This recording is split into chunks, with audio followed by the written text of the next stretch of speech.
허환구의 라디오 오늘.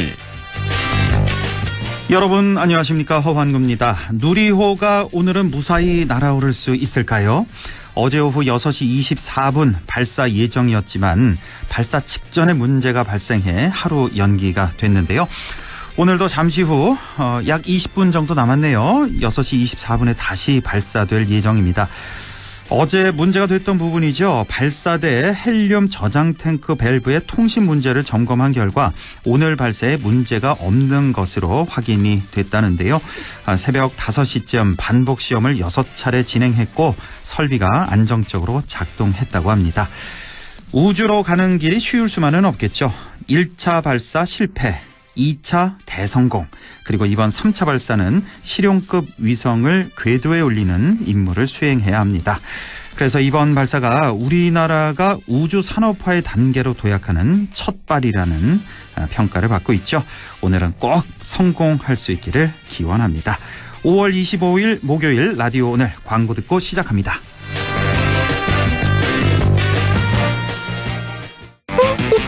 없어졌어. 뭐가? KG 신개념 리스형 할부 프로그램으로 소비자 부담 없어졌어. 60개월 차량 할부 납입금 1일 1만 원대. 거기다 5년 10만 킬로미터 무상 보증. 엔진 오일 교환 5회. 5년 뒤 차량 가치도 보장해주니까 부담 없이. 토레스, 티볼리, 렉스턴 스포츠까지 5월 KG 모빌리티 전시장에서. 5월 가정의 달을 맞아 관절 건강 호가는 프리미엄 골드가 사랑 가득 감사 세일을 준비했습니다. 세 박스를 구입하시면 한 박스를 더 드리는 특별한 기회. 사랑하는 부모님께 건강을 선물하세요. 1833-3399 건강기능식품입니다. 제조원 동진제약, 판매원 매일생활건강. 메르세데스 벤츠가 인증한 벤츠는 다릅니다. 198가지 품질 테스트, 24시간 긴급 출동 서비스, 1년 무상 AS까지. 이렇게까지 해야 메르세데스 벤츠 인증 중고차니까. 변함없는 클래스에 대한 믿음. 지금 전시장에서 만나보세요. 네, 라디오 오늘 목요일 순서 시작합니다. 1부 천하람의 천하무적 보수의 눈으로 시사 현안 짚어보겠습니다. 천하람 변호사와 함께하겠고요. 2부 이슈 오늘에서는 이번 주말 영주에서 소백산 철쭉제가 펼쳐집니다. 영주 관광문화재단 이태훈 사무국장 연결해서 자세한 얘기 들어보겠습니다. 이어서 진보의 눈으로 바라보는 지역과 전국의 정치 현안, 임미의 그래도 정치, 민주당 경북도당 임미애 위원장과 함께하겠습니다. 라디오 오늘 유튜브로도 다시 들으실 수 있습니다. 많은 애청 바랍니다. 네, 보수의 눈으로 시사 현안 분석해보는 천하무적 천하람 변호사와 함께하겠습니다. 안녕하십니까? 네, 안녕하세요. 순천의 천하람입니다. 예, 오늘은 민주당 얘기 먼저 해보겠습니다. 민주당 지금 상황, 위기, 혼란, 내분, 이 정도로 설명이 될 것 같은데, 네. 얼마 전에 쇄신 의총 있었잖아요. 여기서 혁신기구 만들겠다고 결의했는데 시간이 좀 늦어지고 있는 것 같은데요. 자, 어떤 부분이 가장 고민일까요? 두 가지일 겁니다. 혁신위원회의 권한과 이제 혁신위원회 인선. 그러니까 지금 윤건영 의원이 이런 얘기를 하더라고요. 전권을 가진 혁신위원회를 만들어야 된다라는 얘기를 하는데, 근데 이제 이 얘기는 사실 점잖게 얘기를 해서 그렇지 이재명 대표한테 가만히 계시면 살려는 드릴게 이런 느낌이거든요. 그렇게 해석되나요?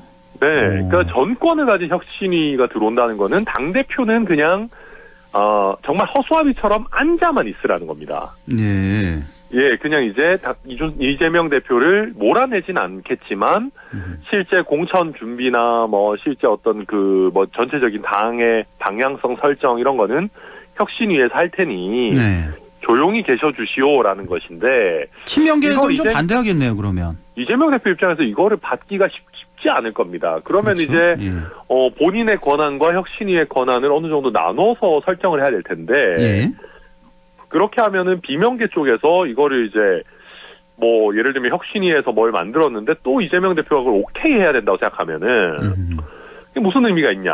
또 그렇죠. 이게 돌고 돌 것이거든요. 그래서 이제 그런 게 삿바 싸움이 좀 이어질 것이고, 또 한 가지는 결국 이런 권한에 대한 삿바 싸움이 가장 눈에 드러나는 게 인선입니다. 인선. 예. 네, 정말로 그립 세게 쥐고 갈 인물을 혁신위원장으로 모시느냐, 아니면 양쪽이 타협해가지고 그냥 좀 부드럽게 갈 거냐 하는 게 결국 사람으로 보여지는 것이거든요. 예. 이재명 대표 입장에서는 뭐랄까요.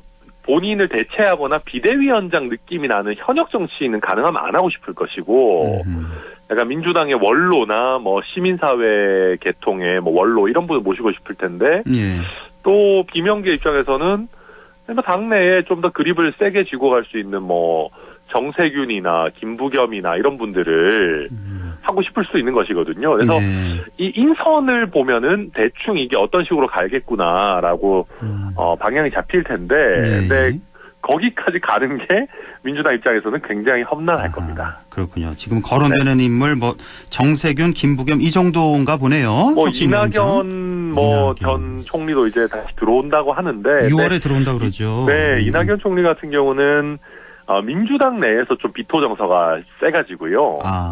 경선 때 워낙 세게 붙었고 또 대장동 의혹 이런 걸 얘기하신 게 이제 이낙연 당시 후보 쪽이었다 보니까 거기는 오시더라도 당장 무슨 혁신위원장 이런 거 하기에는 좀 쉽지 않지 않겠는가. 뭐 저는 그렇게 봅니다. 그렇군요. 우리 또 천하람 변호사가 국민의힘 혁신위원이었잖아요. 네, 맞아요. 지금도 혁신위 가동되고 있는 겁니까? 국민의힘에서? 아니죠. 사실 뭐 없어진 거죠? 네, 없어졌다고 봐야 되고, 그러니까 제가 해보니까 그런 겁니다. 혁신위 쪽에 힘을 실어주지 않고 당대표가 이제 혁신위원회 안을 취사 선택할 수 있도록 하면은 사실 혁신위가 별로 의미가 없습니다. 그러니까 저희도 최재형 의원을 혁신위원장으로 해가지고 뭐 나름대로 열심히 활동하고 이런저런 안을 만들어서 드렸지만은 거의 뭐 감감무소식이거든요. 그러니까 이제 비명계 쪽에서는 그런 거를 우려하는 거죠. 그 당시 왜 혁신위에서 그 안을 냈잖아요. 뭐 몇 가지 이렇게 쭉 발표를 했던 기억이 나는데 그게 이제 실질적으로 받아들여지지 않았습니까? 당시에? 네, 거의. 예, 물론 이게 공천 시즌에 대해서 뭐 좀 봐야 되겠지만은 거의 뭐 특별히 받아들여지는 것 같지는 않습니다. 그렇군요. 예. 자, 민주당의 소위 왜 개딸, 개혁의 딸이라고 하는 강성 지지층 논란이 계속되고 있습니다. 뭐 국민의힘도 마찬가지. 어느 정당이나 강성 지지층이 있게 마련인데, 자, 민주당은 좀 특히나 좀 심해 보이는데 이거 어떻게 풀어 나가야 된다고 보십니까? 제가 봤을 때는 민주당 의원들 모아놓고 욕하는 문자가 와도 마음 안 다치는 법 이런 강의를 받아야 될 것 같아요. 예, 욕하는 문자가 와도 마음 안 다치는 법. 뭐 오은영 박사님을 모시든지 뭐 누구를 모시든지 해가지고 약간 그런 거를 좀 다잡을 필요 있는 것 같습니다. 천하람 변호사가 하는 것도 좀 의미가 있을 것 같은데요. 욕 좀 많이 먹지 않습니까? 당에서? 네, 저 많이 이거 자랑스럽게 얘기할 일은 아닌데. 네, 실제로 제가 전당대회 치르면서 욕하는 문자를 한 4만 개 이상 받았거든요. 그거 세보셨어요?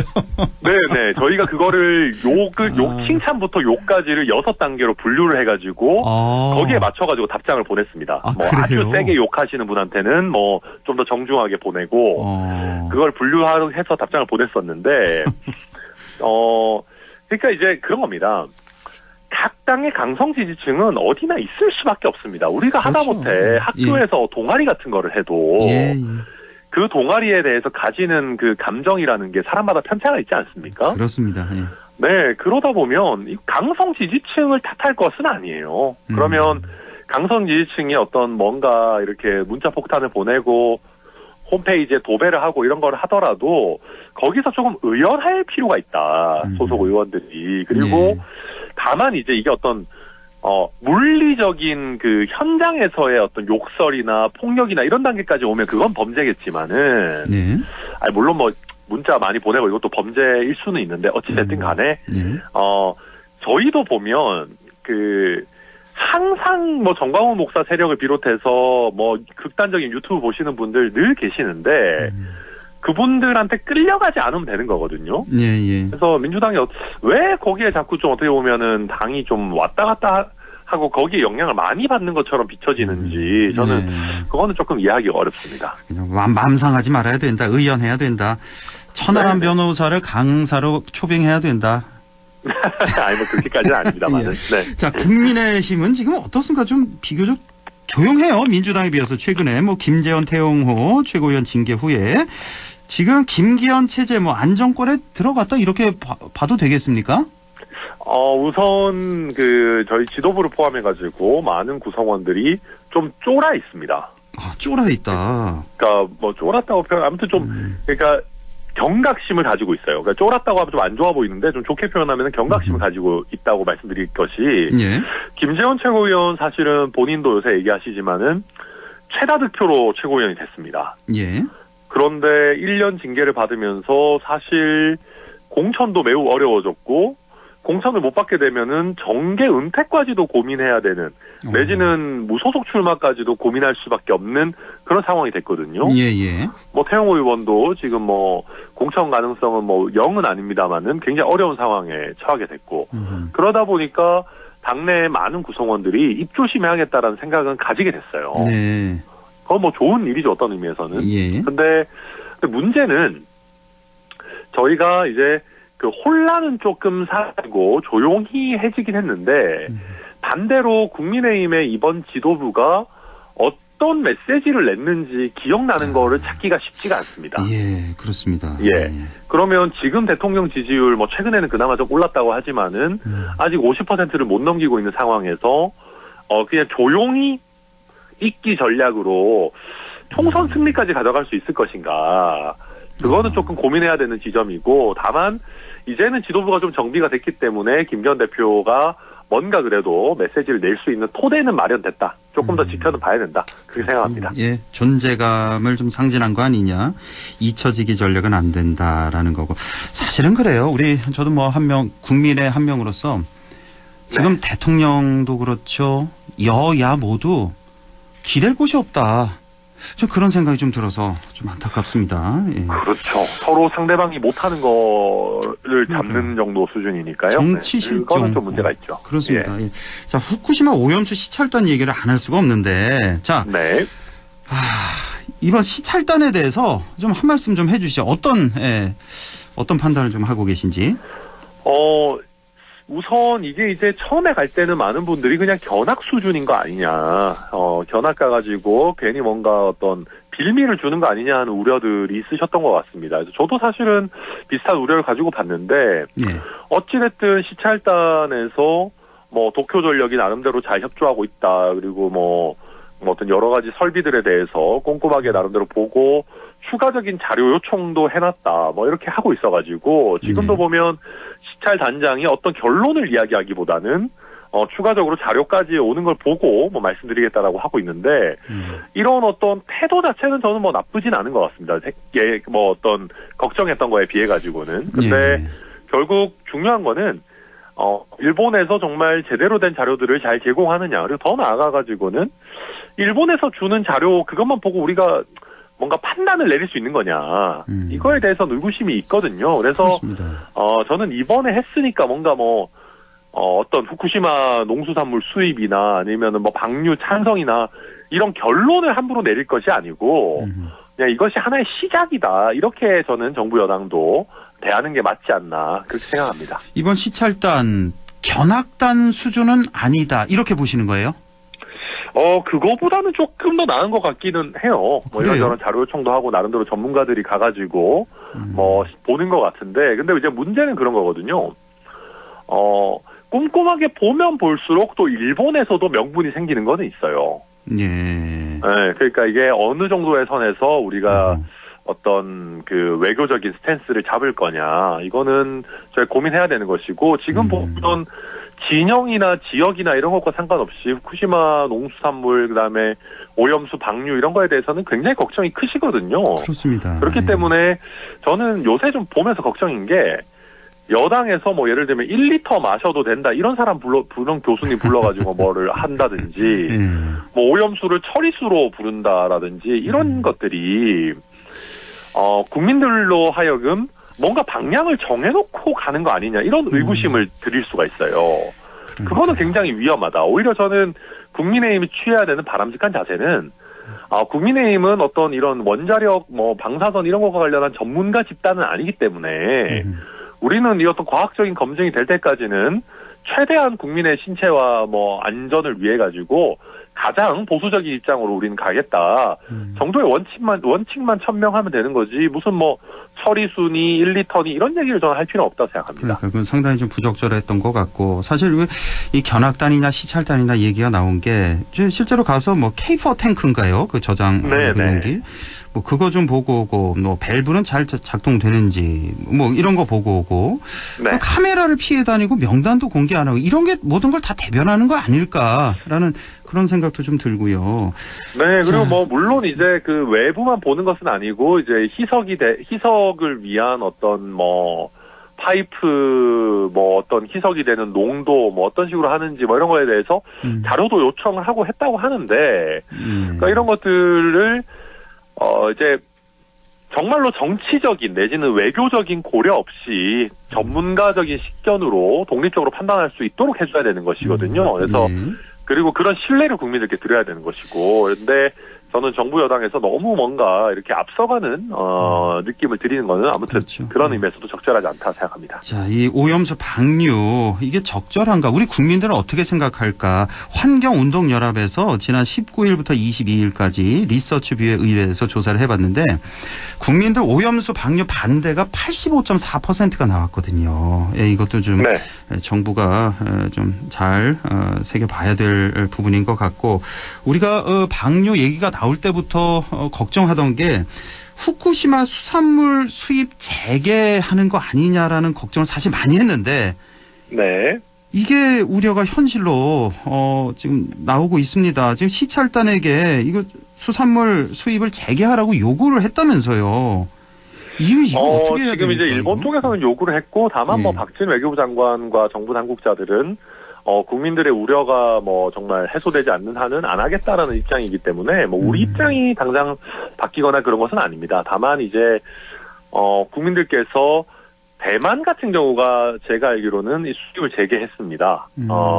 그렇기 때문에 우리도 대만의 전철을 밟아가는 거 아니냐라는 우려가 충분히 나올 수 있고 여기에 대해서 우리 정부 여당이 정말로 뭔가 납득할 만한 어떤 과학적인 근거가 없다면은 우리는 하지 않겠다라는 거를 좀 지속적으로 국민들께 말씀드릴 필요가 있지 않나 뭐 저는 그렇게 봅니다. 최근에 이제 대일 외교 과정을 보면서 일본이 원하는 대로 그러니까 우리는 우려하는 대로 이렇게 착착착이 진행돼 가는 듯한 그런 느낌이 들어서 왜냐하면 오늘 또 하나 뉴스가 나온 게 일본 그 해상 자위대 호위함 자위함에 우길기를 달고 부산항에 온다는 그런 소식이 들어왔는데 이게 사실 똑같은 게 문재인 정권 때 이런 똑같은 일이 있어서 문재인 정권 때는 우길기 내려달라고 우리가 요구를 했는데 일본이 그거 받아들일 수 없다. 그래서 일본이 불참했던 그러니까 한일 군사 협력까지는 좋은데 우길기를 달고 우리 부산항까지 들어온다는 거 이거는 어떻게 보십니까? 근데 제가 뭐 문재인 정부 때는 이제 한일 관계가 경색돼 있어가지고 그랬던 것 같은데 아마 제 기억에는 김대중 정부, 노무현 정부 때도 아마 그 해상자위대가 같은 길을 달고 온 적이 있긴 했었을 겁니다. 그래서 뭐 저도 일본이 해상자위대 깃발로 우길기를 쓰는 것 자체가 사실 굉장히 잘못이라고 생각합니다만은 근데 뭐 어찌 보면은 또 자기네들 깃발이니까 또 뭐 과거에 전례가 없었던 것도 아니고 이거는 한번 좀 뭐 한일이 적절하게 한번 협의해 볼 수 있는 문제 아닌가. 그래서 그 당시에 제가 기억이 정확한지 모르겠는데 뭐 공해상에서 이렇게 같이 훈련했던 그런 기억이 있는데 그게 아니라 이제 부산항에 온다니까 더 우리 국민들이 좀 받아들이기 좀 쉽지 않지 않나 이런 생각도 좀 해보고요. 자, G7 참석까지 마쳤고 최근에 윤 대통령 지지율이 상당히 상승세입니다. 어제 우리 배종찬 소장과 분석을 또 해봤는데 자 실제 미국과 일본과의 관계 개선이 외교적 성과로 이어질 수 있을까요? 어떻게 보세요? 지금 그 이제 최근에 나오고 있는 게 미국에서 이제 반도체 보조금 같은 것들을 받을 경우에는 중국의 증산을 이제 첨단 반도체 같은 경우는 한 5%밖에 못 하도록 하고 있는데 1년에 이거를 5%? 이제 우리 대한민국의 뭐 삼성전자나 뭐 피닉스 같은 경우에 한 10% 정도까지 늘려달라라고 우리 정부 차원에서 공식적으로 요구를 했다고 합니다. 지금 뭐 기업 차원에서 이런저런 요구야 많이 있겠지만은 미국 정부에 공식적으로 정부 대 정부로 요청한 거는 한국 정부밖에 없다. 뭐 이런 보도들도 나오고 있는데 결국 이런 곳에서 실리를 좀 찾아와야 되는 것이죠. 제가 지금 봤을 때는 미국 정부 입장에서 한국 정부 내지는 윤석열 대통령에 대한 신뢰도는 저는 굉장히 많이 높아져 있을 거라고 봅니다. 왜냐하면 뭐 미국이 원하는 형태로 일본과의 관계 개선이나 여러 가지 면들이 진행이 됐기 때문에 그러면 이렇게 높아진 신뢰를 바탕으로 그럼 어느 정도는 이제 그럼 정말로 신뢰하는 사이니까 우리 어떤 실리도 좀 챙겨줘야 되지 않겠느냐라고 하는 이제 그런 상황으로 가고 있는 걸로 보이고요. 거기서 얼마만큼 저희가 좀 현명하게 많은 것들을 가져오느냐에 따라서 그렇죠. 대통령 지지율도 또 반응하지 않겠는가. 뭐 저는 그렇게 보이고 이제 그런 실리 외교를 시작하는 단계가 아닌가. 뭐 저는 그렇게 일단 보여집니다. 꼭 좀 그렇게 됐으면 좋겠습니다. 누리호가 어제 좀 연기가 됐잖아요. 지금 조금 전에 오늘 지금 같이 하고 있잖아요. 1분 30초 지나고 있거든요. 지금 발사가 됐네요. 그래서 현재까지는 현재까지는 정상적으로 발사가 됐다는 소식까지 전해드리겠습니다. 꼭 좀 잘 됐으면 좋겠습니다. 천하람 변호사와 함께했습니다. 고맙습니다. 네, 감사합니다. 네, 라디오 오늘 2부에서 뵙겠습니다.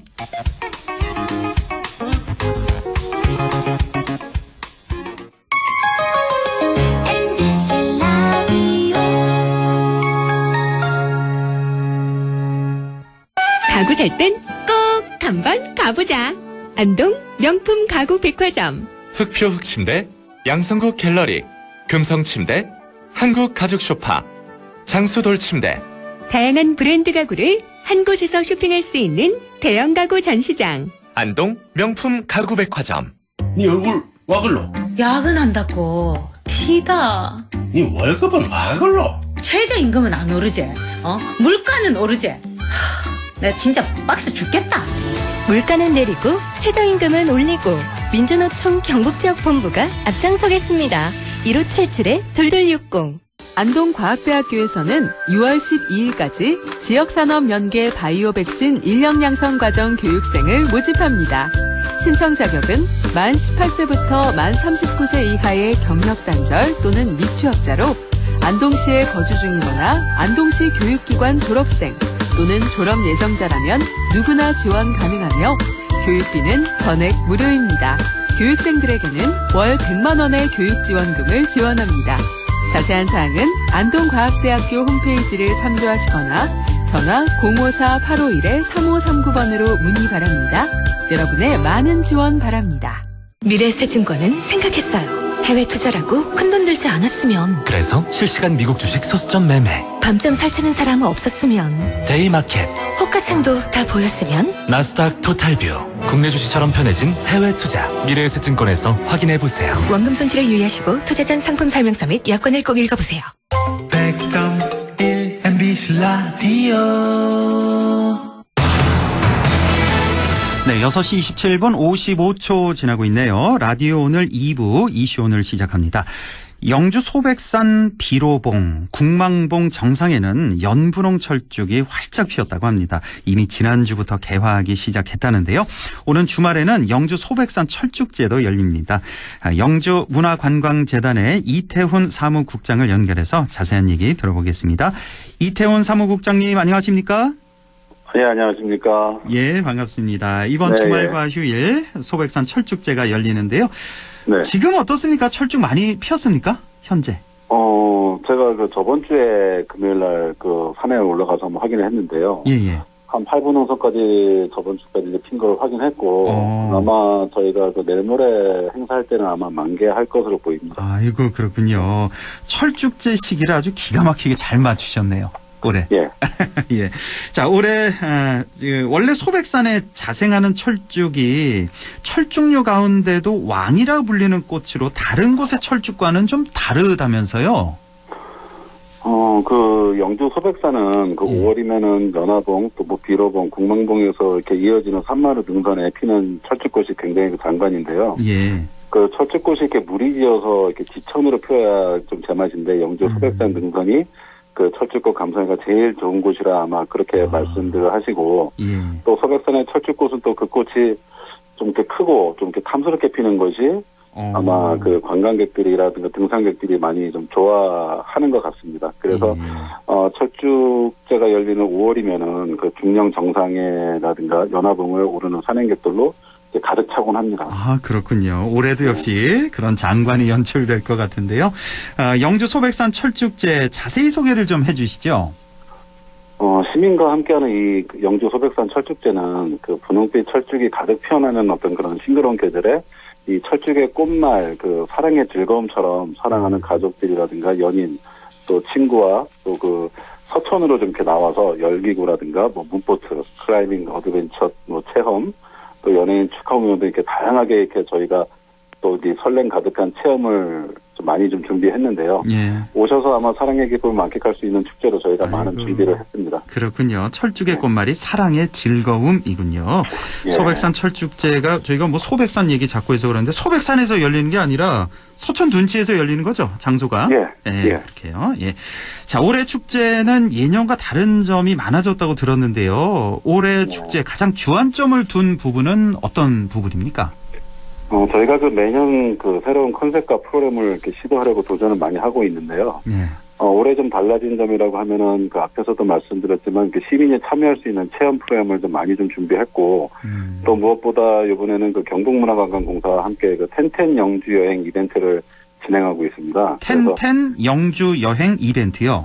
예. 그리고 영주 10개 여행지에서 10개 미션 참여하고 영주의 핫플 카페 할인권을 이렇게 주는 이벤트인데요. 미션 한 개당 최대 한 5,000원 할인권을 지급할 계획입니다.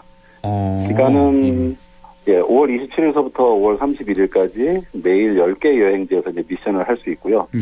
그 참여 방법은 그 경북 여행 찬스를 이제 검색한 후에 접속하셔서 이제 텐텐 영주 여행 클릭하고 또 그 10개 여행지에서 미션을 참여하고 또 미션 후에 받은 쿠폰으로 영주 핫플 카페를 이제 이용하는 그렇게 이용하시면 되겠습니다. 그렇군요. 예. 그러니까 영주의 대표적인 10개 여행지, 뭐 부석사, 소수서원, 선비촌 등등 해서 선비세상까지 맞습니다. 10개 여행지에 가서 10개 미션을 참여해서 그 한 곳마다 미션 하나하나마다 최대 5,000원의 할인권을 지급한다는. 영주의 핫플 카페를 이용할 수 있는 할인권을 드리는 겁니다. 아이고, 예. 잘 될 것 같습니다. 아주 새로운 시도, 새로운 아이디어인데. 그 외에 또 어떤 프로그램이 마련되어 있습니까? 먼저 이게 철쭉제 행사인 만큼 이번에 그 영주 시민 가족 단위로 이제 저희가 좀 신청을 받았습니다. 그래서 이제 철쭉 식대 신기 이제 프로그램을 이제 시작으로 해서 이제 체험 행사로 이제 이번에 처음으로 하는 열기구라든가 또 클라이밍 어드벤처, 그 문보트 그리고 그 미아 방지 희망 캠페인에서 이제 그 팔찌를 만들기 하는 체험도 있고요. 그다음에 이제 철쭉 반지 만들기 그리고 뭐 그리고 이번에 이제 27날 야간에는 철쭉 무비극장 및 또 시민이 함께하는 또 영주 시민 가요제와 그 철쭉 버스킹 등 다양한 프로그램을 좀 많이 준비했고요. 그리고 미스터 트롯이라든가 미스터 트롯의 이제 출신인 그 김희재 씨와 또 김다현 씨가 축하 공연도 이제 할 계획으로 있습니다. 아이고 서천둔치가 아주 사람들로 가득하겠네요 이번 주말은. 그 이번에 특별히 또 열기구 체험 행사를 하는군요. 이것도 좀 여쭤봐야겠네. 그리고 참 이 철쭉 땀으로 스며들다라는 프로그램이 있다고 들었어요. 이거는 뭡니까? 요거는 이제 그 어린이라든가 그 가족 단위로 그 클라이밍 어드벤처 이제 체험을 하면서 소백산 등산에 이제 느낌을 또 심어주고 그 클라이밍 어드벤처를 통과하면서 그런 어떤 성취감과 만족감을 줄 수 있는 프로그램입니다. 철쭉 땀으로 스며들다. 어떤 클라이밍 그런 체험 프로그램이군요. 이건 그렇고 열기구 체험이 있단 말이에요. 열기구와 문보트.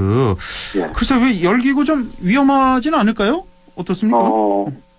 그렇게 위험한 건 아니고요. 이번에 열기구가 그 세대가 운영 계획인데요. 많은 시민들이 이제 많이 참여를 해주셔갖고 저희가 2대를 더 운영해서 총 5대를 지금 운영할 계획으로 있습니다. 그리고 또 이 문보트 역시 인기가 많아서 사전 예약을 좀 미리 좀 받았는데 약 한 1,000명이 또 사전 예약을 해주셔서 지금 좀 저희가 좀 이렇게 만반의 준비를 좀 하고 있습니다. 문보트 인기 대단하네요. 벌써 1,000명이 예약해 주고. 다 탈 수는 있을까요? 이분들이? 예, 저희가 이제 27, 28일이 이제 철쭉제 기간인데, 저희가 혹시나 해서 그 철쭉제 끝나고도 그 29, 30일까지 이틀을 더 연장해서 문버튼을 운영을 할 계획으로 있습니다. 예, 그렇군요. 혹시 열기구 체험도 이거 미리 사전 예약 받으셨나요?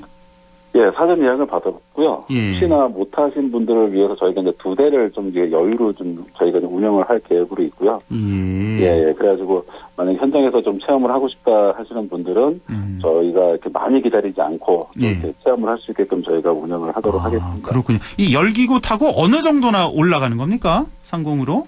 대략? 최고 높이는 30m까지 올라갈 수 있는데요. 30m. 저희가 이제 좀 안전 대비해서 한 15m에서 한 30m 그 사이에서 이제 왔다 갔다 할 계획으로 있습니다. 아주 높게 올라가는 건 아니고, 한번 체험하는 차원이니까. 그렇죠. 15에서 한 30m 정도 이렇게 체험하는 열기구 체험도 있고. 자, 그리고 또 이거 말고도 소백산 정상에서 펼쳐지는 피아노 공연이 예정돼 있다고 들었어요. 이거는 어떤 행사입니까? 요 행사를 위해서 뭐 영주시라든가 또 소백산 국립공원공단 또 북부사업소에서 많은 이제 도움을 주셨는데요. 그 산 정상에서 이 철쭉의 아름다움을 피아노 선율과 함께 그런 자연환경을 화면에 좀 담아서 이렇게 여러 관광객들이라든가 영주 시민들한테 좀 이렇게 보여줄 계획으로 있고요. 그리고 또 저희가 이제 위에서 정상에서 이제 피아노 공연도 있지만 저희가 이제 피아노를 철쭉제 기간 이틀 동안 이제 설치를 해놓으면은 등산객들이 이제 자연스럽게 이제 오면서 이제 칠 수도 있고 그렇게 이제 등산객들이 좀 재미를 좀 이렇게 즐길 수 있고 하면서 피아노 좀 치시는 분들이 이제 좀 마음껏 좀 기량을 뽐내시라고 그렇게 저희가 피아노를 이틀 동안 정상에다가 이제 배치를 해놓을 겁니다. 피아노 연주회도 있고 또 누구나 또 피아노를 또 칠 수도 있고 연화봉 정상에서. 근데 제가 연화봉을 안 가봐서 그런데요. 이거 피아노 어떻게 옮기신 거예요? 그 차가 거기까지 갑니까?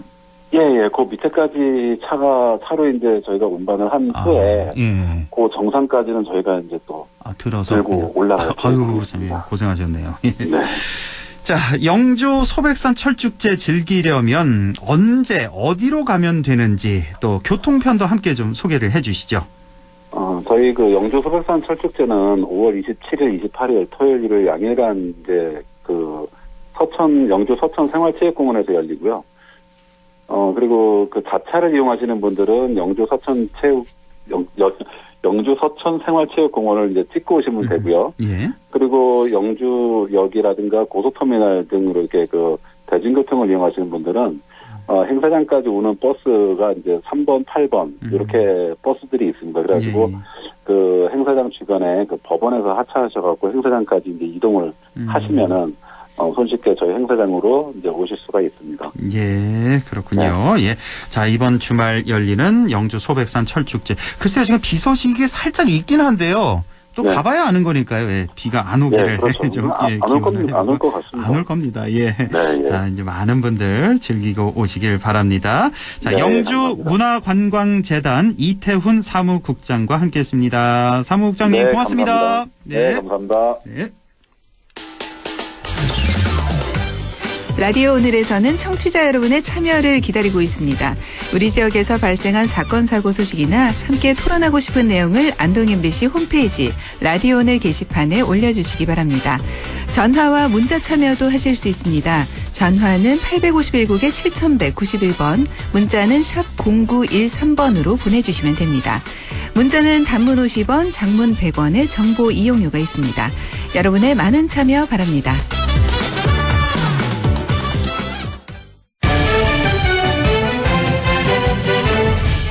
임미애의 그래도 정치 진보의 눈으로 바라보겠습니다. 더불어민주당 경북도당 임미애 위원장 연결돼 있습니다. 안녕하십니까? 네, 안녕하세요. 임미애입니다.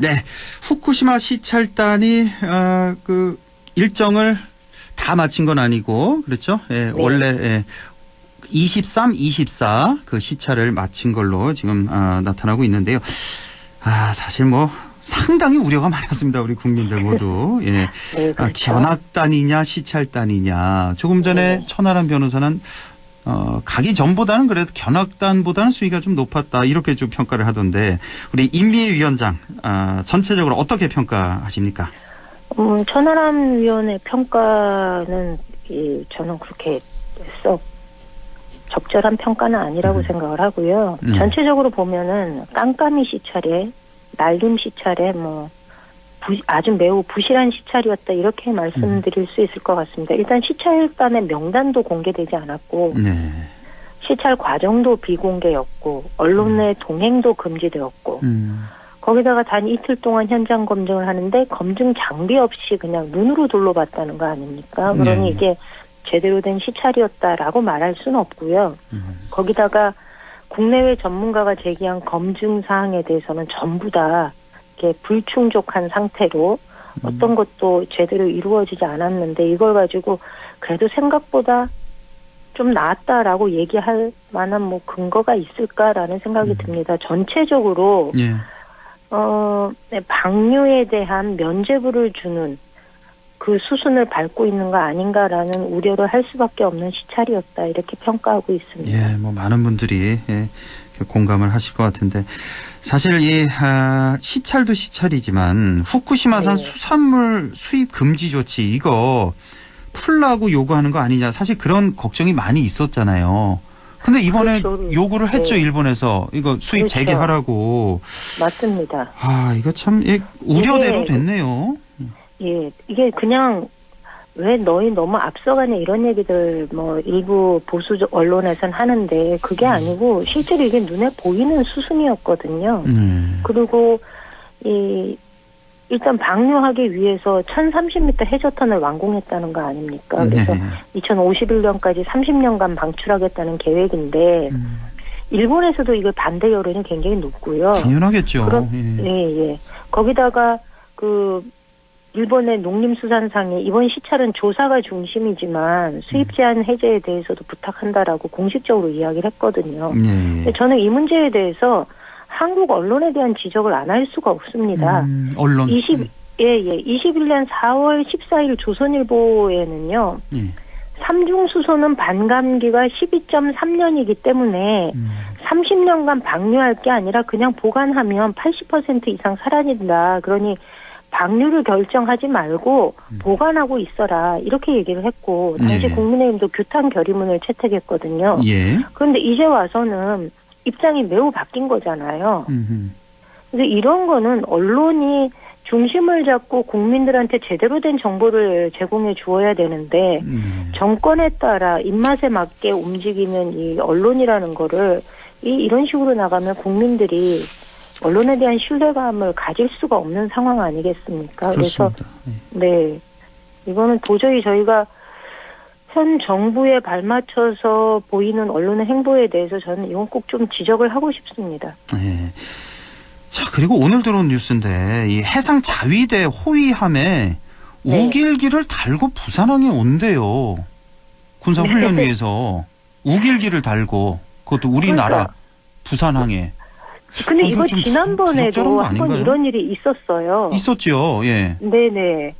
근데 이 부분에 대해서 이 우길기가 갖는 상징성이 무엇인지를 국민들이 잘 모를 거라고 생각하나요? 그렇지 않거든요. 이거는 일본 제국주의를 상징하는 깃발이고 그들의 본성, 그들의 속성이 무엇인지를 여실히 드러내고 그것을 공개적으로 선언하는 행위와 같은 건데 이것을 우리나라 정부가 그냥 받아들인다? 이해 도저히 이해할 수 없는 일들이 계속 반복되고 있습니다. 그러니까요. 작년 말쯤으로 기억되는데 한 11월, 12월쯤에 네. 그 용어가 지금 갑자기 생각 안 나는데 열병식 말고 뭐죠? 그 배에서 하는 쭉 하는 그 행사에 기시다 총리가 그 함정을 타고 우길기를 단 그 함정에 탄 거기에 대한 우리 군인들이 격려를 했던 그 일이 맞습니다. 생각이 나고, 예. 문재인 대통령 때는 이 우길기 문제로, 네. 우길기 내려달라고 우리가 요구하니까 일본에서 그럼 우린 불참하겠다 해서 불참했던 그런 일이 있었는데 이번에 우길기를 달고 우리 부산항에 온다고 하니까 이래도 되나 하는 생각이 들어서 좀 여쭤봤고요. 이 박민식 국가보훈부 장관 후보자 인사청문회가 있었는데 쟁점이 몇 가지가 있던 한 크게 봐서 한 4가지 정도 지금 쟁점이 되는 것 같은데 뭐 전관 비리 그게 있었고 겸직 금지 또 증거 조작 의혹 또 6개월 만에 뭐 총선 또 출마하는 거냐. 총선 출마 문제. 자, 이거 어떻게 보셨습니까? 지금 근데 청문 보고서가 채택이 됐네요, 오늘. 여야 합의로. 민주당이 합의를 해줬어요. 근데 저도 방금 전에 그걸 확인을 했는데. 예.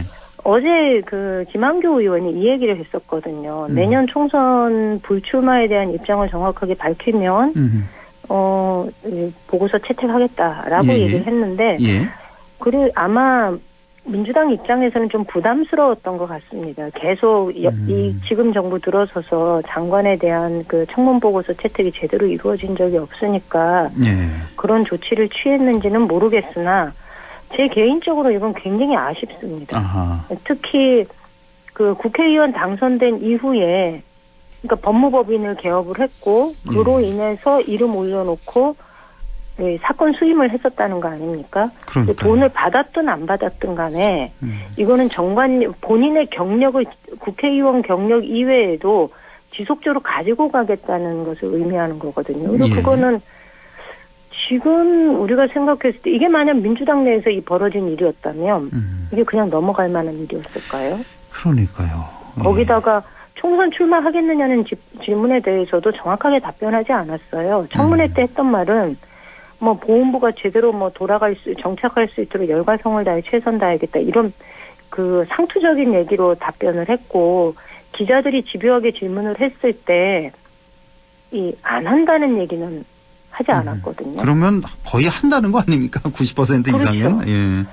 근데 저는 민주당도 내년 국회의원 총선에 출마하느냐 안 하느냐를 청문보고서 채택하느냐 안 하느냐의 문제로 이거를 기준을 삼았다는 거는 저는 적절하지 않다라고 봅니다.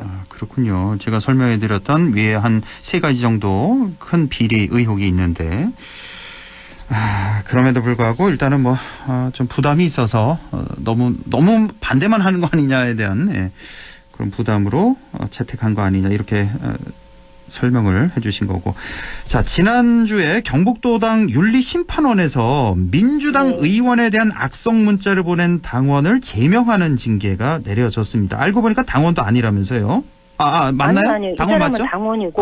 이 사람 다른 건이죠. 자, 그러니까 이원욱 의원에 대해서 악성 문자 보낸 사람은 당원이 아니었고. 네.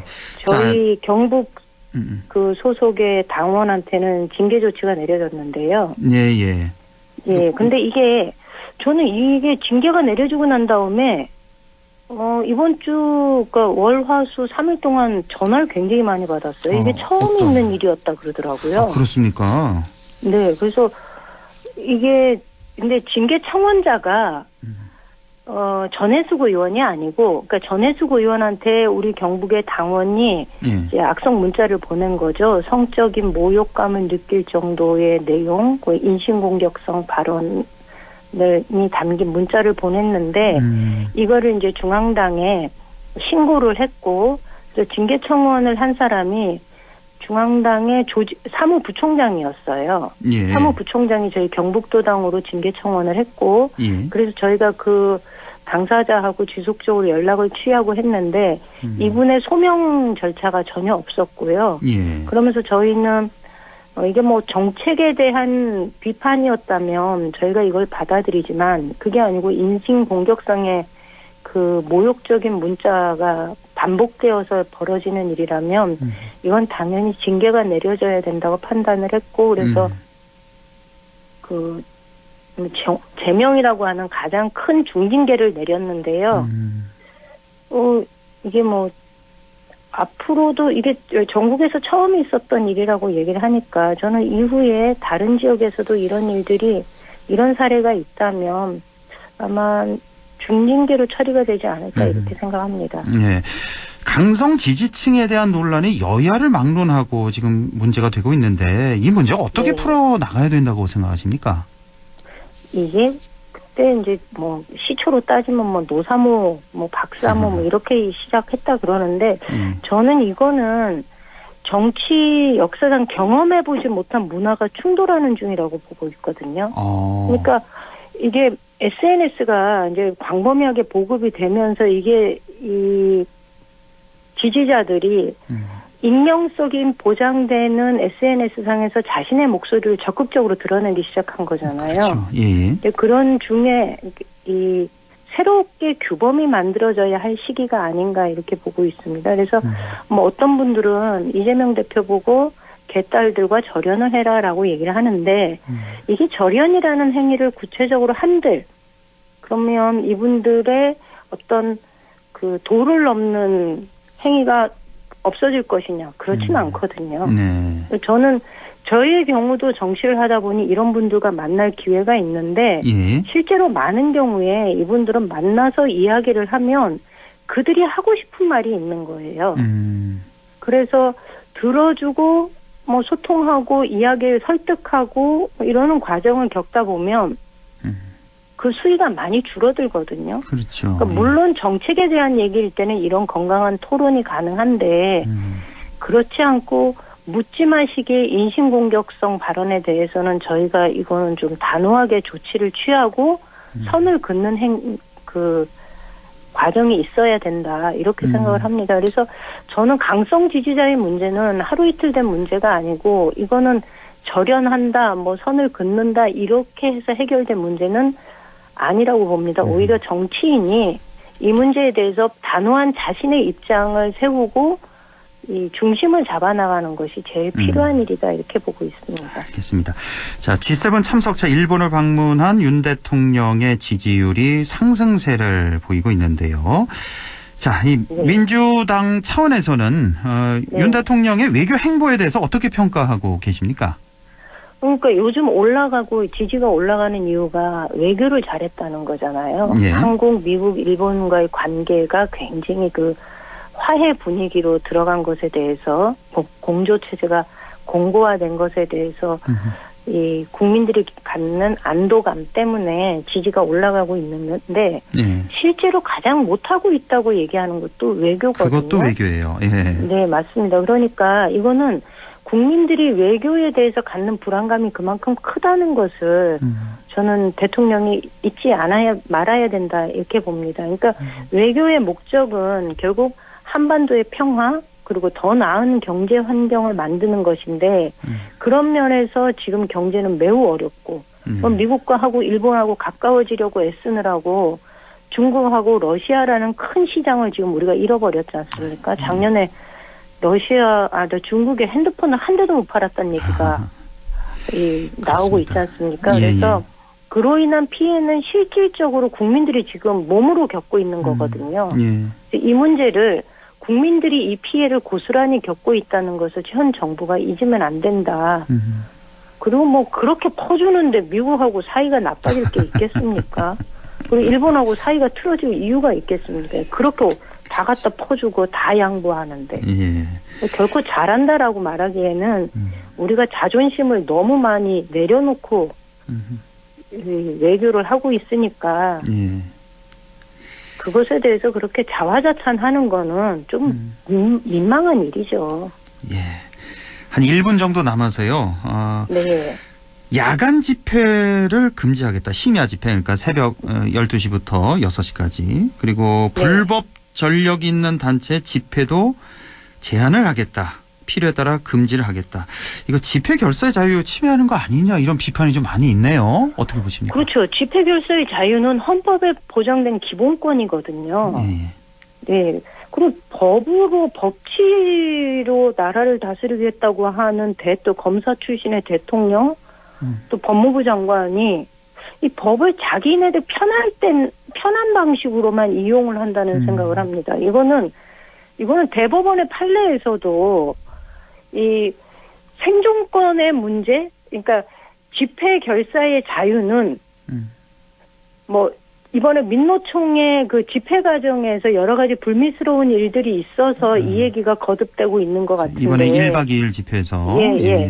그 문제는 그 과정에서 발생한 불법적인 행위가 있었다면 뭐 경범죄로 처벌을 하든가 이렇게 해서 해결될 수 있는 문제지 집회 결사의 자유 자체를 금지하고 구속하는 방향으로 간다면 이거는 헌법의 기본권을 훼손하는 행위다라는 거를 모를 리가 없는데 대법원 판례도 그러한데 왜 이런 얘기를 꺼내는지 잘 모르겠습니다. 알겠습니다. 여기까지요. 더불어민주당 경북도당 임미애 위원장과 함께했습니다. 고맙습니다. 예, 감사합니다.